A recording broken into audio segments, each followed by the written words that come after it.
وقل لهما قولا كريما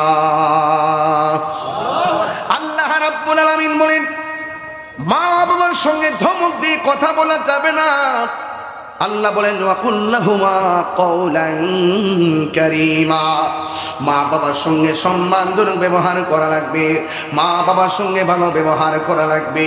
আল্লাহ রাব্বুল আলামিন বলেন ওয়াখফিজ লাহুমা জানাহাযুল্লি মিনার রাহমা, মা বাবার সঙ্গে গ্যাবাড়ি দেখায় কথা বলো না, মমতার ছায়া বিছায়া কথা বলো, মমতার চাদর বিছায়া কথা বলো।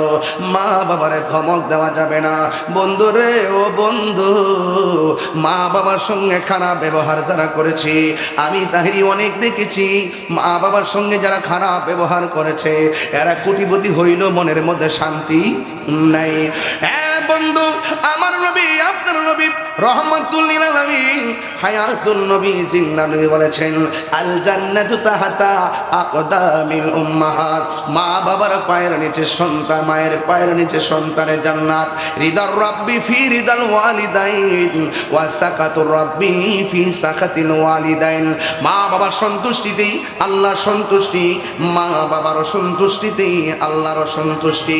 এই জন্য মা বাবার মনে কষ্ট দেওয়া যাবে না। ও যুবক ভাইরা, পায়ের মধ্যে হাত দিয়ে বলি, মা বাবার মনে যারা কষ্ট দিবে রে, মা বাবার মনে যারা দুঃখ দিবে, এরা ইহকালও হারাবে পরকালও হারাবে। আমার নবী আপনার নবী বলেন আলা উনাব্বিউকুম বিআকবারিল কাবাইর, আমি কি তোমাদেরকে কবিরা গুনার মধ্যে বড় কবিরা গুনাহ সম্পর্কে তোমাদেরকে অবহিত করব না? কুল্লা, সাহাবায়ে কারাম বলেন ক্বাবালা ইয়া রাসূলুল্লাহ, অবশ্যই কবিরা গুনার মধ্যে সবচাইতে বড় কবিরা গুনাহ কোনটা আমাদেরকে বলেন। আল্লাহর হাবিব বললেন আল ইশরাকু বিল্লাহ, আল্লাহর সঙ্গে শরীক করা, ওয়া উকুকুল ওয়ালিদাইন, মা বাবার অবাধ্যচারণ করা। এই জন্য মা বাবার সঙ্গে বিয়াদবি করা যাবে না।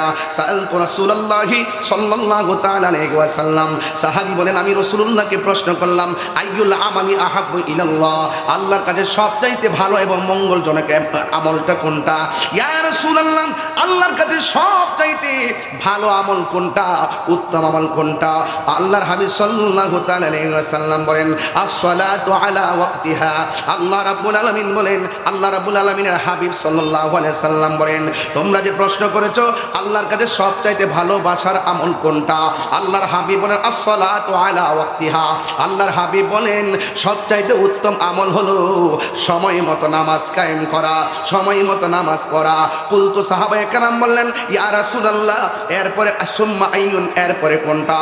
আল্লাহর হাবিব সাল্লাল্লাহু তাআলা আলাইহি ওয়াসাল্লাম বললেন বিরুল ওয়ালিদাইন, এরপরে সর্বোত্তম ইবাদত হলো মা বাবার সঙ্গে সদ্ব্যবহার করা। কুলতু সুম্মা আইয়ুন, আমি জিজ্ঞেস করলাম ইয়া রাসূলুল্লাহ, এরপর কোন আমলটা সবচাইতে উত্তম? ক্বালা রাসূলুল্লাহি সাল্লাল্লাহু তাআলা আলাইহি ওয়াসাল্লাম আল জিহাদু ফি সাবিলিল্লাহ, এরপরে সবচাইতে উত্তম আমল হলো আল্লাহর রাস্তায় জিহাদ করা। যুবক ভাইরা, যেই জায়গার মধ্যে আল্লাহর হাবিব বলেছেন আল্লাহ রাব্বুল আলামিনের কাছে সবচাইতে প্রিয় উত্তম আমলটা হলো সময় মতো নামাজ পড়া। আজকে বড় কষ্ট লাগে, দুঃখ লাগে, মসজিদের মধ্যে আজান হয়, যখন ফজরের নামাজের আজান হয় সারা রাত্র মোবাইলটা চালাইয়া আজান দেওয়ার পরে মোবাইলটা চার্জ লাগায় ঘুমে যায়। এটাই হলো শতকরা 80% যুবকের বাস্তবতা। কথা বলেন ঠিক কিনা? সে মনে মনে কল্পনা করে আজানটা হয়েছে কিনা, চার্জটা শেষ হয়েছে কিনা, আজানটা দেওয়ার পরে মোবাইলটারে চার্জে লাগায় ঘুমে যায়। অথচ মুয়াজ্জিন যখন বলে আসসালাতু খায়রুম মিনান নাওম, ঘুম থেকেই নামাজ উত্তম, অথচ বান্দা চয়েস করেছে নামাজ থেকে ঘুম উত্তম। আল্লাহ বলে বান্দা তুই আমার সঙ্গে নাফরমানি করেছিস। আল্লাহ রাব্বুল আলামিন বলেন ও পৃথিবীর মানুষ, আমাকে যদি তোমরা স্মরণ করো আমি আল্লাহ তোমাদেরকে স্মরণ করব। এই জন্য আমার ভাইয়েরা, আল্লাহ সময় মতো নামাজে যাওয়া বড় ফজিলত রয়েছে। আজকে মনে বড় দুঃখ লাগে, অনেকগুলা মসজিদের পাশে দোকানদার থাকে, কিছু কিছু দোকানের ভিতরে ক্যারাম বোর্ড টাকা দিয়া চালানো হয়। এক বুট খেললে 100 টাকা, 2 বুট খেললে 200 টাকা। যখন মসজিদের মধ্যে নামাজ চলে, যেই আঙ্গুল দিয়া মসজিদে কয় আশহাদু আল্লাহ ইলাহা ইল্লাল্লাহ, মসজিদের ভিতরে যে আঙ্গুল দিয়ে শাহাদা পড়ে আর ক্যারাম বোর্ডের মধ্যে ওই আঙ্গুল দিয়ে তারা খেলাধুলা করে। ও বন্ধুগণ, খবর আছে, খবর আছে, খেলায় খেলায় সময় নষ্ট করে দিও না রে বাজি। এই জন্য আমার আল্লাহর হাবিব বলেন, এরপরে সবচাইতে উত্তম আমল হলো মা বাবার খেদমত করা। এক লোক সাহাবীকে জিজ্ঞাসা করি, আর ও নবীর সাহাবী, আমি তো একটা মেয়ের বিয়ের প্রস্তাব দিয়েছিলাম, মেয়েটা আমার বিয়ের প্রস্তাবে রাজি হয় নাই। এরপরে কিছুক্ষণ পরে দেখলাম মেয়েটাকে আর একটা ছেলে বিয়ের প্রস্তাব দিয়েছে, শুধুমাত্র বিয়ের প্রস্তাবই দেয় নাই, মেয়েটা বিয়ের প্রস্তাবের মধ্যে রাজি হইয়া গেছে। এরপরে ছেলেটার সঙ্গে মেয়েটার বিয়ে হয়ে গেছে। এখন মনে মনে ভাবলাম, এই ছেলেটাও ছেলে, আমিও ছেলে। আমি মেয়েটারে প্রশ্ন করলাম, তোমাকে পছন্দ করি, তোমাকে বিয়ে করতে চাই। মেয়ে বলে আমি রাজি নয়, কিন্তু একটা ছেলে আমার চাইতে বেশি সুবিধা নয়। মেয়েটা বলে তোমার প্রস্তাবে রাজি, বিয়ে হয়ে গেছে। আমি ছেলে তখন মেয়েটার প্রতি ক্ষুব্ধ হয়ে গেছি, আমি মেয়েটারে নিজের হাত দিয়া খুন করেছি। নবীর সাহাবী গো, ও সাহাবী একটু বলেন না, এত বড় গুনাহ যে আমি করছি, আমার গুনাহটা ক্ষমা হবে নি? তখন নবীর সাহাবী ডাক দিয়া কয়, যুবক, আমি তোমার কাছে জানতে চাই তোমার মা বেঁচে আছেনি? এবার ছেলেটা কয়, না, আমার মা দুনিয়াতে বেঁচে নাই। আর একটা সাহাবী শুই না কয়, ও নবীর সাহাবী, এই ছেলেটা বলছে মেয়েকে খুন করেছে। আপনি বললেন এই ছেলেটা বলছে মেয়েকে খুন করেছে, অথচ ছেলেটা বলছে আমার ক্ষমা আসেনি। আপনি তাকে ক্ষমা রাস্তা না দেখাইয়া আপনি প্রথম বলছেন তার মা আসেনি। দোষ করলো ছেলে, মাকে কেন তালাশ করলেন? ওই সাহাবী ডাক দিয়া কয়, ও নবীর সাহাবী, আল্লাহর হাবিব সাল্লাল্লাহু তাআলা আলাইহি ওয়াসাল্লামের কাছে আমি যে মায়ের বর্ণনা শুনেছি, এই মা এমন জিনিস, সন্তান যদিও অপরাধ করেছে, কিন্তু মা যদি বাচ্চা থাকে, সন্তানটা যদি মারে কয়, আম্মা আমি তো ভুল করে ফেলেছি গো, আমার কোনো ক্ষমা আছে, তুমি একটু দোয়া করো না। এই পৃথিবীর মধ্যে একটা মাত্র মানুষ, দুইটা হাত তুললে মাঝখানে কোনো পর্দা থাকে না, দোয়া করলে কবুল, বদদুয়া দিলেও কবুল।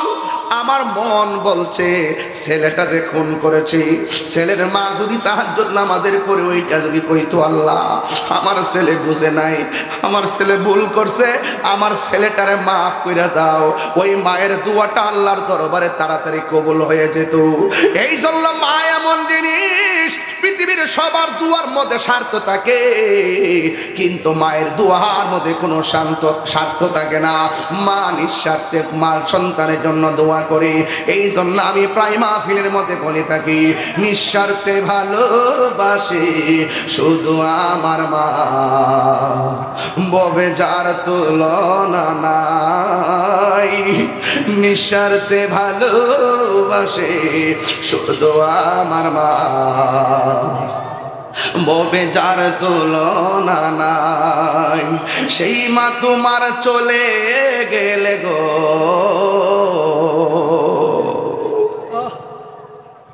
শীতের মধ্যে বাড়িতে গিয়ে দরজা খুলছে কত মা দুঃখিনী। আজকে কিছু পোলাপান বাড়িতে যাবে, মার চেহারা দেখবে না, কবরে আছে মা। নিঃস্বার্থে ভালোবাসে শুধু আমার মা, ববে যার তুলনা নাই। সেই মা তোমার চলে গেলে গো,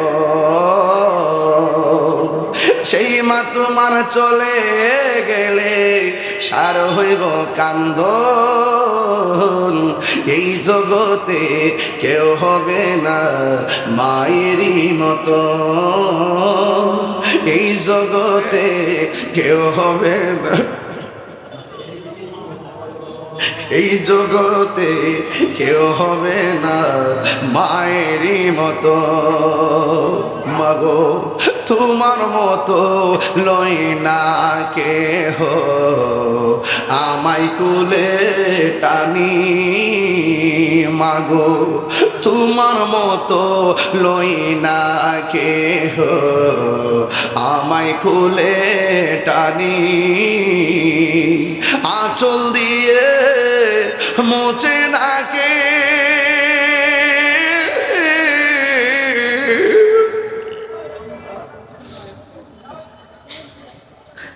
আঁচল দিয়ে মুছে না কেউ আমার চোখের পানি।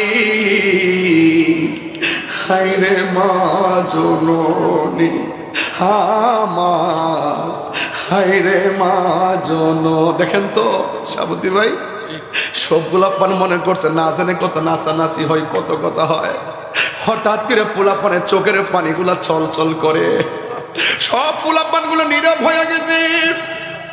আমার নবী একদিন গুরুস্থানের মধ্যে ঢুকছে, ডুইকা দেখতেছেন কবর কবর কবর। কবর দেখে নবী মুসকে মুসকে হাসতেছেন। দ্বিতীয় কবর দেখে নবী মুসকে মুসকে হাসতেছেন। তৃতীয় কবর দেখে নবী মুসকি মুসকি হাসতেছেন। চতুর্থ কবর দেখে নবী মুসকি মুসকি হাসতেছেন। পঞ্চম কবর দেখে নবী মুসকি মুসকি হাসতেছেন। সব কবর শেষ হইয়া গেল, একটা কবরের মধ্যে যাইয়া আমার নবী চোখের পানি মোবারক ছেড়ে ছেড়ে কান্দে। সাহাবীরা কই ইয়া রাসূলুল্লাহ ইয়া হাবিবাল্লাহ, সব কবরে গিয়ে আপনি সুন্দর করে হাসলেন, আমাদের কাছে ভালো লেগেছে। ইয়া রাসূলুল্লাহ, একটা কবরের পানি যাইয়া কেন আপনি চোখের পানি ফেলে কান্না করলেন? আমার নবী কো সাহাবীরা রে, বাজারের মধ্যে যাও, বাজারে যাইয়া ঘোষণা করে দাও, এই গুরুস্থানে যতজনের আপনজন শুয়াইছে সবাই যেন কবরের পাড়ে এসে দাঁড়ায়। গুরুস্থানটা নতুন, চিহ্নিত রাখা বড় সহজ, সমসাময়িক মানুষগুলা পাওয়া বড় সহজ হইয়া গেল। এবার ওই মুহূর্তে বাজারে এলান করার পরে সবাই গুরুস্থানে আসতেছি। ও বন্ধুরে, শুধু তাই নয়, সাহাবায়ে কেরাম মনে মনে ভাবতেছেন নবী সব কবরের দিকে তাকায়া হাসছে, কিন্তু একটা কবরের পারে যায় নবী কেন কাঁদলো? কিন্তু আমরা দেখতে চাই ওই কবরের পারে কোন মানুষটা এসে দাঁড়ায়। রাসূলুল্লাহকে প্রশ্ন করা হয়, ইয়া রাসূলুল্লাহ, নবী গো, ও মায়ের নবী, সব কবরে আপনি মুসকে মুসকে হাসলেন, কিন্তু একটা কবরে যাইয়া কাঁদলেন, হাসলেন কেন? আমার নবী, আপনার নবী রহমাতুল লিল আলামিন ডাক দিয়া বলে, আমি কেন হাসছি জানোনি? একটা মাত্র কারণে আমি হাসছি, একটা মাত্র কারণে আমি হাসছি। আমি যখন গুরুস্থানে ঢুকলাম, আমি দেখলাম গুরুস্থানে যতজন শোয়াইছে প্রত্যেকের নিচে আমার আল্লাহ জান্নাতের গালিচা বিছায়া রাখছি, তারা আরাম করে ঘুমায়া রইছে।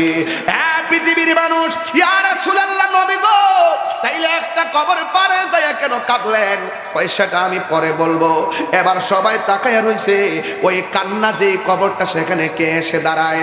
সব জায়গায় মানুষ দাঁড়ানো শেষ, আর ওই জায়গার মধ্যে মানুষ আসতে একটু দেরি হয়েছে। কিন্তু সাহাবায়ে কেরাম বলেন, নবীও কবরের দিকে তাকায়া রইছে, আমরাও তাকায় রইছি। একটা কৌতূহল শুরু হয়ে গেছে, নবী কাঁদলো কেন? কবর পারে কে এসে দাঁড়ায়? আমরা সবাই অবাক দৃষ্টিতে তাকায় রইলাম। হঠাৎ করে দেখলাম কোন যুবক কবরের পারে আসে না, কোন ছেলে মানুষ আসে না, কিন্তু দেখলাম অতি বৃদ্ধা একটা মহিলা লাঠি বহর কইরা কইরা কবরের পারে এসে দাঁড়াইলো। আল্লাহর হাবিব ডাক দিয়া বলে, মা, ও মা গো, মা, আপনি এই কবরের পারে দাঁড়াইলেন, এই কবরের মানুষটা আপনার কি হয়? মা ডাক দিয়ে কয়, এই কবরটা আমার সন্তানের হয়। রাসূল ডাক দিয়ে বলে, মা, আপনি জানেননি আপনার ছেলে কবরে কোন অবস্থায় আছে? মা জিজ্ঞেস করে, আল্লাহ এবং রাসূলই ভালো জানে। এই কথা বলার পর আল্লাহর হাবিব সাল্লাল্লাহু তাআলা আলাইহি ওয়াসাল্লাম বলেন, মা গো, আপনার সন্তানটা কবরের ভিতরে বড় কষ্টে আছে, অনেক যন্ত্রণার মধ্যে আছে। জাহান্নামের হাওয়া এই কবরের মধ্যে ঢুকছে, এমন ভাবে কান্না করতেছে, এমন ভাবে কষ্ট আছে, এমন ভাবে সে কষ্টে আছে। যুবক ভাইরা, মুরব্বী বাবারা, শাস্তাগঞ্জের বাবা, ছবিগঞ্জের বাবা, লাখাইয়ের বাবা, মিরপুর বাহুবলের বাবা, ওই চুনারুঘাট মাধবপুরের বাবা, একটা কথা বলে দিয়ে যায়, সব আজকে ছুঁড়ে ফেলে দিবেন না। একটা কথা মনে রাখবেন, এই দিন না আরো দিন আছে। কথা কোন ঠিক না বেঠিক রে বাবা? হ্যাঁ বন্ধু, আল্লাহর হাবিব ডাক দিয়ে তুই, মা, আপনি জানেননি আপনার সন্তানটা কবরের মধ্যে কি অবস্থায় আছে? বন্ধুরি আমার, ও আমার পুরান বাজারের বাবা, নতুন ব্রিজের বাবা, কি বাসায় ওয়াজ করব? একটা কথা বলে দিয়ে যায়, আজকের ওয়াজটারে ছুঁড়ে ফেলে দিবেন না। এবার মহিলা যেই মাত্র শুনছে আমার নবী বলেছেন তোমার সন্তানটা জাহান্নামের অগ্নিতপ্ত হাওয়ার মধ্যে কাতরাচ্ছে, এই কথা যেই মাত্র শুনছে, শুনুন, আমার মা যদি এই মুহূর্তে শুনে, অথবা শাহাবুদ্দিন হুজুরের আম্মা যদি এই মাত্র শুনে, না দুনিয়াতে তো নাই, কিন্তু আমার আম্মা যদি শুনে, পৃথিবীর সব মা যদি শুনে যে তার সন্তানের মাথাটা ফেটে গেছে, মা কি তখন হাসবে না কাঁদবে? কিন্তু আমার নবী যখন বলল আপনার সন্তানটা জাহান্নামের আগুনে জ্বলতেছে, ওই মুহূর্তে মা হাসে নাই, মা কান্না করে নাই, চোখ দিয়া পানি আসে নাই, ওই মা তখন মুস্কি মুস্কি হাসতে শুরু করেছেন। আল্লাহর হাবিব ডাক দিয়া বলে, মা আপনাকে বললাম আপনার সন্তান কবরে আযাবের মধ্যে আছে, এটা শোনার পরও কেন আপনি হাসলেন, কারণটা কি? এবার মা তার দুঃখের বিবরণ দেয়। এটাই ছিল আজকের আমার ওয়াজের মূল বিষয়। আপনাদের কি কোনো কষ্ট হয় না কে রে বাজি? এই কষ্ট নিবেন না, ওয়াজটারে আজকে বাড়ির মধ্যে নিয়ে যাবেন। ওই মা ডাক দিয়া কয়, ইয়া রাসূলুল্লাহ, নবী গো, ও মায়ার নবীজি, আমার সন্তান যেদিন থেকে আমার পেটে গেছে, ওই দিন থেকে আমার মতো আনন্দিত আর কেউ নাই। 10 মাস 10 দিন হতে যাচ্ছে, সন্তান পেটের মধ্যে লাথি মেরে আমার ঘুম ভাঙছে, আমি চোখের পানি ফালাইয়া কাঁদছি। সকালবেলা মানুষ দেখলে শরম, এই জন্য পানিটা মইসা হাসি মুখে ঘুম থেকে উঠছি। ও নবী, আমি যখন খাইতে বসছি, আমার পোলা পেটের মধ্যে লাথি মারছে, আমি খাবারের প্লেট রাখা দিছি, মানুষ জিজ্ঞাসা রাখলা কেন? আমি বলছি মুখের মধ্যে রুচি নাই, সন্তানের লাথি আমি গোপন রেখেছি। এরপরও আমার সন্তান আমার লাথি দিলে বড় ভালো লাগে, ব্যথা লাগলেও বড় ভালো লাগে। কারণ হলো একটা, কারণ না লড়লে মনে হয় যেন বাচ্চাটা পেটে মইরা রইছে, লাথি যখন দেয় তখন মনে আনন্দ লাগে আমার পোলাটা জিন্দা আছে। এই হলো মায়ের অভিব্যক্তি। ও বন্ধুগণ, ওয়াহনান আলা ওয়াহনিন, এই পৃথিবীর মধ্যে কষ্টের পর কষ্ট যা করে তিনি হলো তোমার মা। এমন ভাবে 10 মাস 10 দিন আমি যখন ঘরের দরজা লাগাইয়া দাইমা আমারে লইয়া বইছি, আমি নাকি সন্তান প্রসবের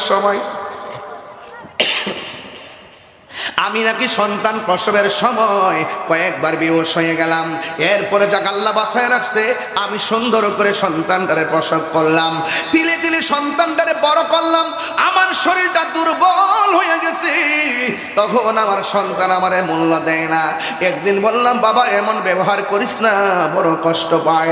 এই সন্তান আমাকে দমক মারছে, যেই মাত্র দমক মারছে, মা কই পুত্রে আমারে এমন ভাবে দমকটা দিলে কেন?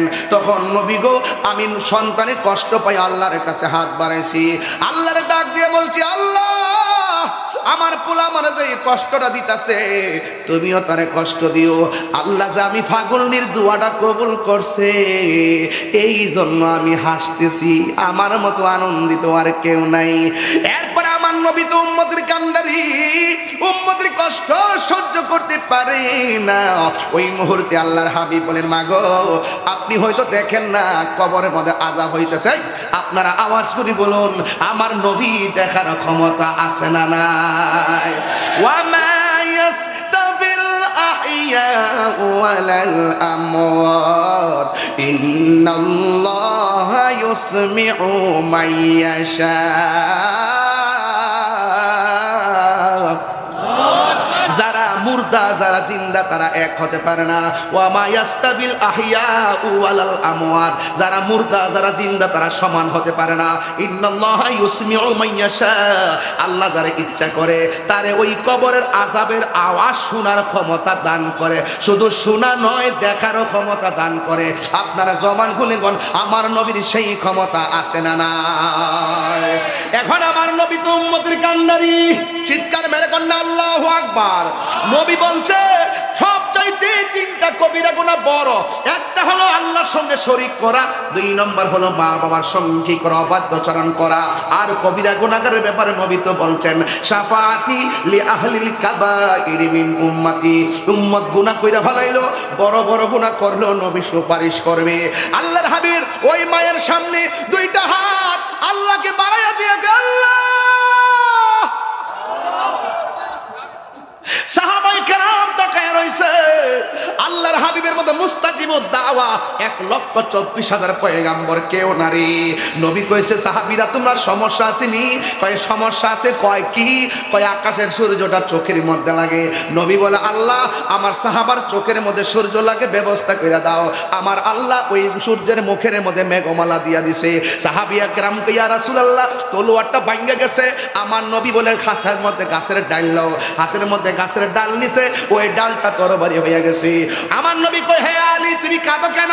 আলী কই নবী গো আপনি শুয়ে রইছেন আর ওই দিক দিয়া আসরের নামাজের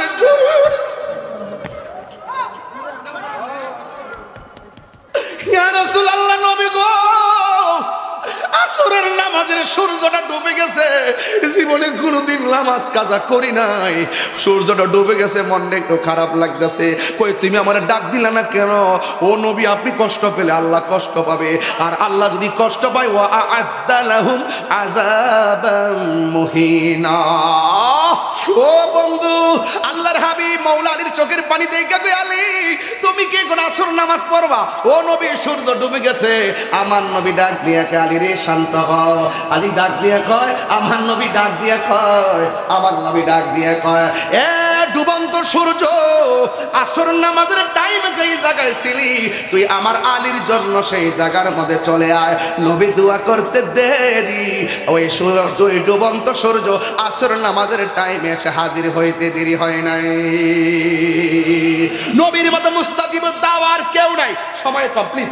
নবীর মতো মুস্তাজিবুদ দাওয়া কেউ নাই। নবী আমার ডাক দিয়ে ও সাহাবীরা কোনো সমস্যা আসেনি? কয় বালু মাটিতে ধুলা উড়ে, কাফেররা শক্ত মাটির উপরে, এই জন্য ধুলার কারণে ঘোড়া দৌড়ে আমরা তীরের আঘাত দেখি না। আল্লাহর হাবিবকে আল্লাহ আমার ধুলার কারণে সাহাবারা তীরের আঘাত দেখে না, কাফেররা যেমনে মারে এমনি মুসলমানদের লেগে যায়। ইয়া আল্লাহ আমার সাহাবারা যদি তারা ধ্বংস হয়ে যায় তাইলে কি হবে? তাহলে কি হবে? তাইলে ইসলামের পতাকা পাহারা দিয়া রাখবে কে? ও বন্ধুরে বন্ধুরে ও শায়েস্তাগঞ্জের বাবা, ইন দি মিন টাইমে আমার নবী যখন বললেন ও আল্লাহ ও আল্লাহ ও আল্লাহ, আমার সাহাবীরা ধুলাবালির কারণে কিছুই দেখে না। নবী আমার দোয়াটা করতে দেরি, আমার আল্লাহ আসমান থেকে মুষলধারে বৃষ্টি নামাইয়া শক্ত মাটির পিছলা বানাইছে আর বালু মাটির শক্ত বানাইয়া দিছে। জোরে জোরে কি সুবহানাল্লাহ বলা যাবে না? আমার নবী ডাক দিয়ে সাহাবারা কি বলতে চাও? আল্লাহর হাবিবকে সাহাবায়ে কেরাম বলে ইয়া রাসূলুল্লাহ যুদ্ধ কইরা এমন তৃষ্ণার্ত হইয়া গেলাম, পানি নাই। রাসূল বলে এনাটা নিয়ে আসো, মানে পাত্রটা নিয়ে আসো। এবার পাত্র আনার পরে আল্লাহর হাবিবের আল্লাহর হাবিবের আঙ্গুল মোবারকটা পাত্রের মধ্যে এমন ভাবে ধরলেন, ধরতে দেরি বাথরুমের মধ্যে যেমনে ঝর্ণার পানি ঝরে, আল্লাহর হাবিবের হাতের আঙ্গুল মোবারক থেকে ঝর্ণা পড়তে পড়তে পাত্র পূর্ণ হয়ে গেছে। চিৎকার মেরে কি আল্লাহু আকবার বলা যাবে না? তার মানে বুঝাইতে চাইতেছি নবীর মতন মুস্তাজিবুদ দাওয়া পৃথিবীর কেউ না। নবী বললে আল্লাহ দাও, আমার নবী দিয়ে আল্লাহ দিয়ে দে। ইন্নামা আনা কাসিম ওয়াল্লাহু ইউতি, নবী কয় আল্লাহ আমার দে, আমি নবী বন্টন করি। ও গো নবী প্যারা নবী তোমারই দরবার যেথায় গেলে একবার যেতে চাই বারবার। এই মদিনা যেতে চাননি আপনারা? ও গো নবী প্যারা নবী তোমারই দরবার এ যেথায় গেলে একবার যেতে চাই বারবার। দু জাহানে চলে নবী তোমার জমিদারি, দু জাহানে চলে নবী তোমার জমিদারি। আল্লাহ সব কিছুর মালিক তুমি বন্টনকারী, আমরা নবীর ভিখারি। আমরা কার ভিখারি? আমরা হয় না রে কার ভিখারি? আমরা হাত তুলে বড় খুশি হব, কার ভিখারি? আমরা নবীর ভিখারি তোমার ক্ষমতা চলে আসমানে শুধু জমিনে নয় তোমার ইশারায় মাগরিব হতে উল্টায় আসর ওয়াজ বুঝাই গেছি তোমার ক্ষমতা চলে আসমানে শুধু জমিনে নয় তোমার ইশারায় মাগরিব হতে উল্টা আসর হয় তোমার মুজিজার কথা কি শেষ করিতে পারি খেজুর গাছের ডাল হয়ে যায় খেজুর গাছের ডাল হয়ে যায় ধারালো তরবারি আমরা নবীর ভিখারি আমরা কার ভিখারি গো বলো নবীর ভিখারি আমরা নবীর ভিখারি ও গো নবী প্যারা নবী তোমারি দরবার যেতাই গেলে একবার যেতে চাই বারবার দু জাহান চলে নবী তোমার জমিদারি দু জাহান চলে নবী তোমার জমিদারি আল্লাহ সব কিছুর মালিক তুমি বন্টনকারী আমরা নবীর ভিখারি আমরা নবীর ভিখারি আমরা কার ভিখারি গো বলো নবীর ভিখারি হয় নাই কার ভিখারি গো বলো নবীর ভিখারি আমরা নবীর ভিখারি আমরা নবীর ভিখারি জোরে জোরে কি আল্লাহু আকবার বলা যাবে না হায়রে নবীর মতন মুস্তাজিব দাওয়া কেউ সুবহানাল্লাহ কইতেন না আসমানো হি পর সব নবী রহ গয়ে আরশে आजम पे पहुंचा हमारा नबी सबसे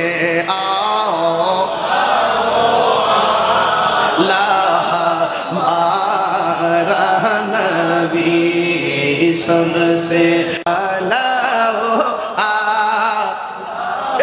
কত সুন্দর লাগতেছে আমার যুবক পোলা পান্ডি নবী সবসে আলা হো আলা মারা নবী সবসে বালা হো আলা মারা নবী क्या खबर कितने तारी किले छुप गए पुरने डूबे ना डूबा हमारा नबी में कब्र अंधेरी में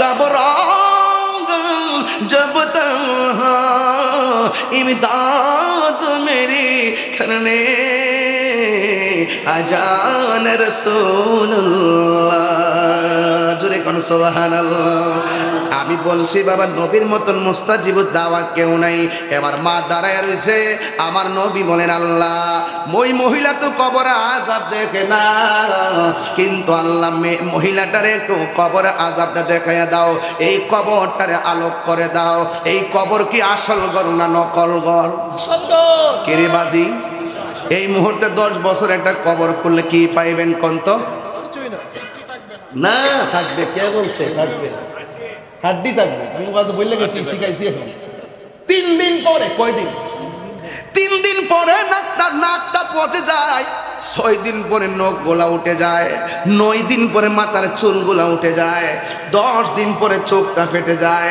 70 দিন পরে পেটটা ফেটে যায় 60 দিন পরে গোশতগুলো হাড্ডি দিয়ে উঠে যায় 60 বছর পর্যন্ত হাড্ডিগুলা থাকে কিছু কিছু হাড্ডি মাথার সারা সহকারে থাকে 60 বছর পরে মাথার হাড্ডিও থাকে না ঠিক কিনা আমার নবী বলে আল্লাহ ওই কবরটারে আলোক করে দাও মহিলাটা যেন তার সন্তানরে দেখে এবার মহিলার সামনে কবরটা ফাঁক হয়ে গেছে এবার আমার নবীজি ওই রুহুর উপর আযাবটা দেখাইয়া দিলেন আল্লাহও দেখাইয়া দিলেন এবার মার মন কি হয় জানেননি একটা কথা মনে রাখবেন মারে কষ্ট দিয়া 10 দিন বাড়ির বাইরে আপনি আছেন মারে খাওয়ান দেন নাই মা অনেক কষ্ট বাবা অনেক কষ্ট কিন্তু ভালোবাসার সুরে যদি মারে ডাকটা দেন হাজার কষ্ট 5 সেকেন্ডে বুইলা যায় যেই মাত্র কবরটা আলোক করলো মহিলাটা দেখা কয় নবী গো নবী, আগে যদি জানতাম আমার ফুলারে বদুয়া দিলে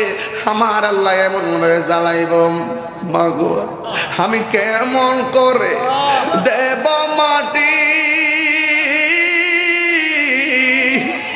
আমি কেমন করে দেব মাটি তোমার এই কবরে, মা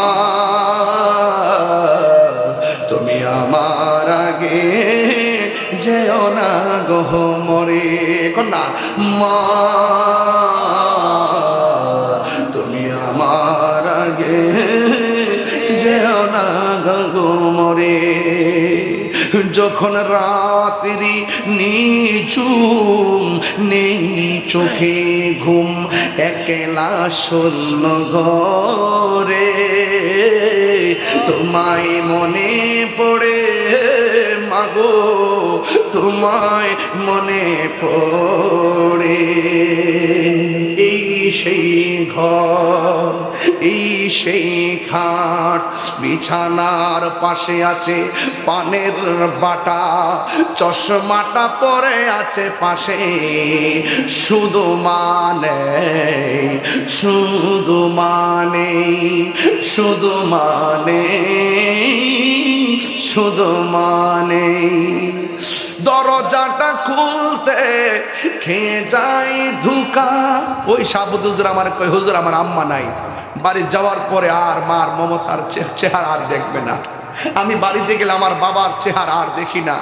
দরজাটা খুলতে খেয়ে যাই ধুকা, মা বুঝি বলছে এলে নাকি খুকা, বুকের ভেতরটা নড়ে চড়ে ওঠে, চোখ বেয়ে জল নেমে আসে, শুধু মানে শুধু মানে শুধু মানে শুধু মা।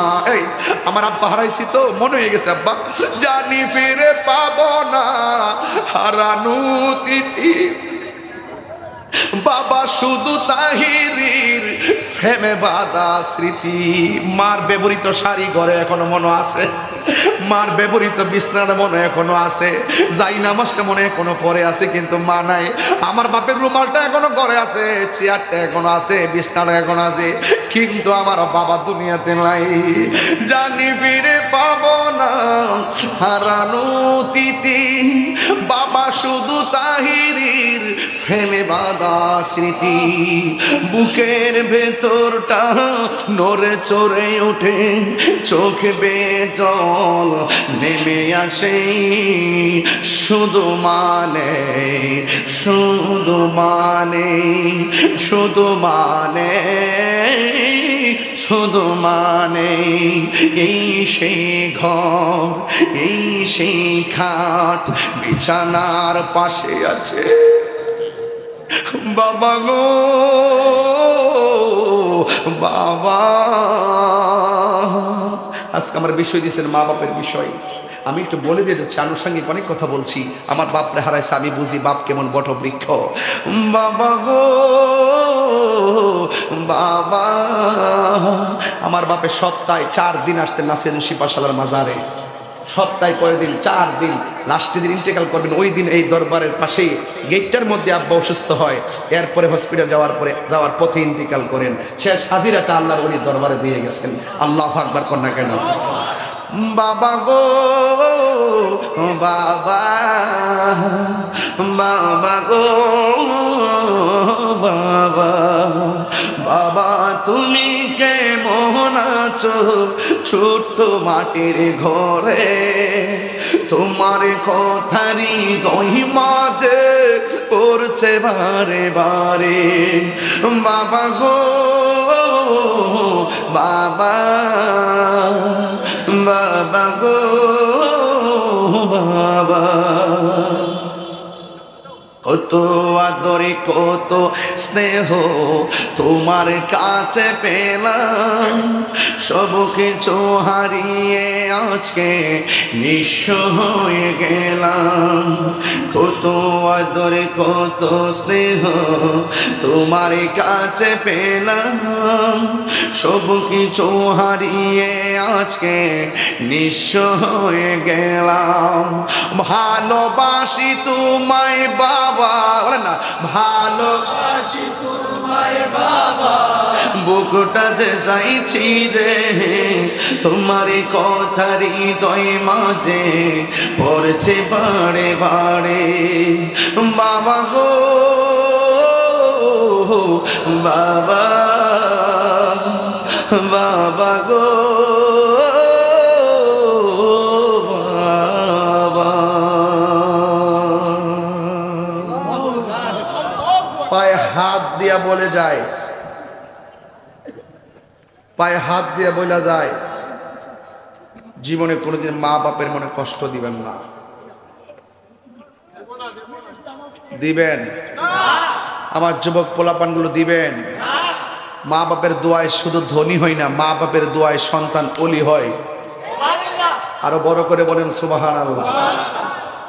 খবরদার, শীত আসছে, নিজে ল্যাপ দিয়ে ঘুমাইলে চলতো না, মা কোন অবস্থায় আছে দেখা লাগবে। কথা কন ঠিক কিনা কন? আমার যুবকদেরকে লাস্ট কালাম, জীবনে কোনোদিন নেশা করা যাবে? সত্যি করে বলো, নেশা করা যাবে? এখন কিন্তু খুন খারাপি বেড়ে গেছে, নেশার টাকার জন্য সন্তান মাকে মেরে ফেলে। কথা কন ঠিক করে? এই নেশা কি করা যাবে? বাবা খাওয়া যাবে? খবরদার, নেশামুক্ত সমাজ, মা বাবার ভক্ত।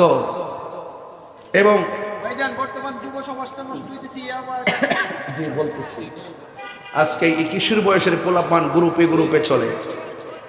আজকে শুনলাম এই যে টিকটকের মধ্যে নাকি গ্রুপ গ্রুপ আছে না, যোগাযোগ কইরা কি করছে, এক ছেলের লয়ে গেছে বগুড়া, কয়েকদিন পর্যন্ত খবর নাই।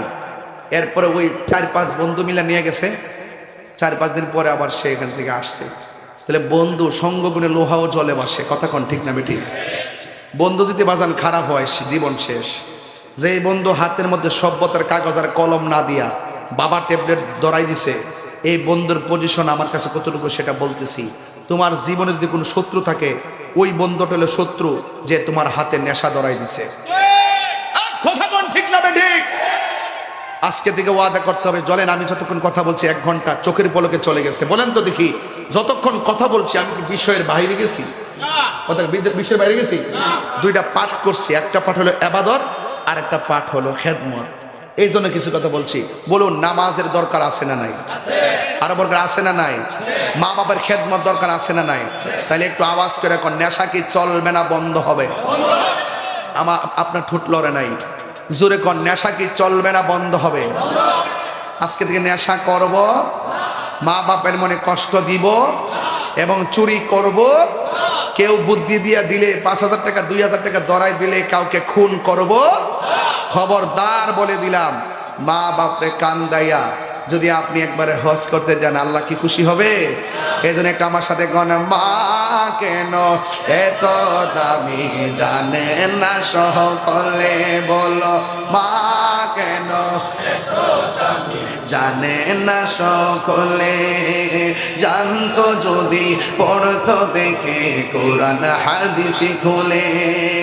একটি হজের সওয়াব মিলে, একটি সওয়াব মিলে, মাকে একবার দেখিলে, মা কেন এত দামি জানে না সকলে, বলুন মা কেন এত দামি জানে না সকলে।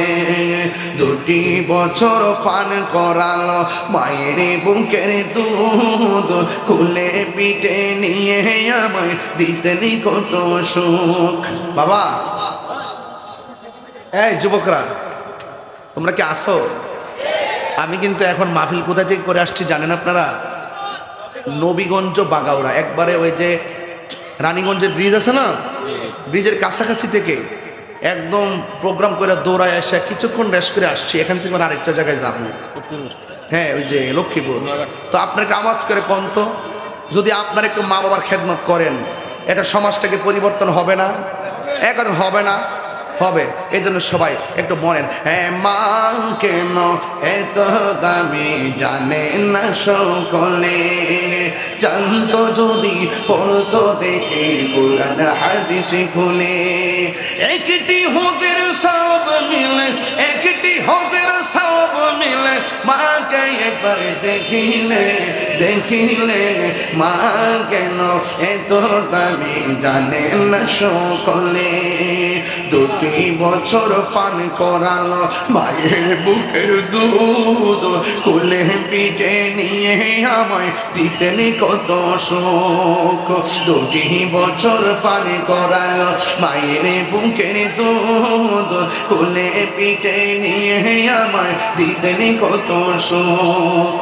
সেই মায়ের কষ্ট দিলে, সেই মায়ের কষ্ট দিলে খোদার রসটলে, মা গেল এত দামি জানে না সকলে, বললো মা কেন এত দামি জানে না সকলে। মায়ের প্রসবের কালে কত কষ্ট পাই, বেহুশ হইয়া পড়ে মায়ে আপন বিছানায়।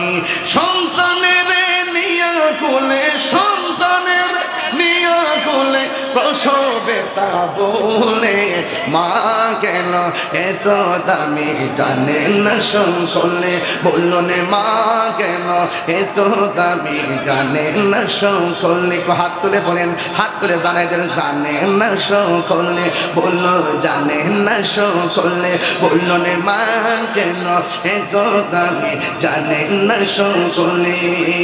জানতো যদি পড়তো দেখে কোরআন হাদিস খুলে, মকবুল হজের সব মিলে মাকে একবার দেখিলে, দেখিলে মা কেন এত দামে জানে না সকলে, বলুন মা কেন এত দামে জানে না সকলে।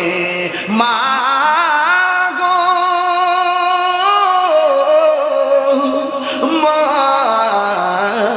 গো, মা,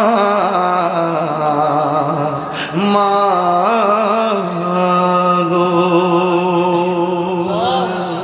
আসসালামু আলাইকুম ওয়া রাহমাতুল্লাহ। নারে তাকবীর, নারে রিসালাত, নারে গাউসিয়া। আল্লামা মুফতি জহিরুল ইসলাম ফরিদী সাহেবের আগমন। নারে রিসালাত।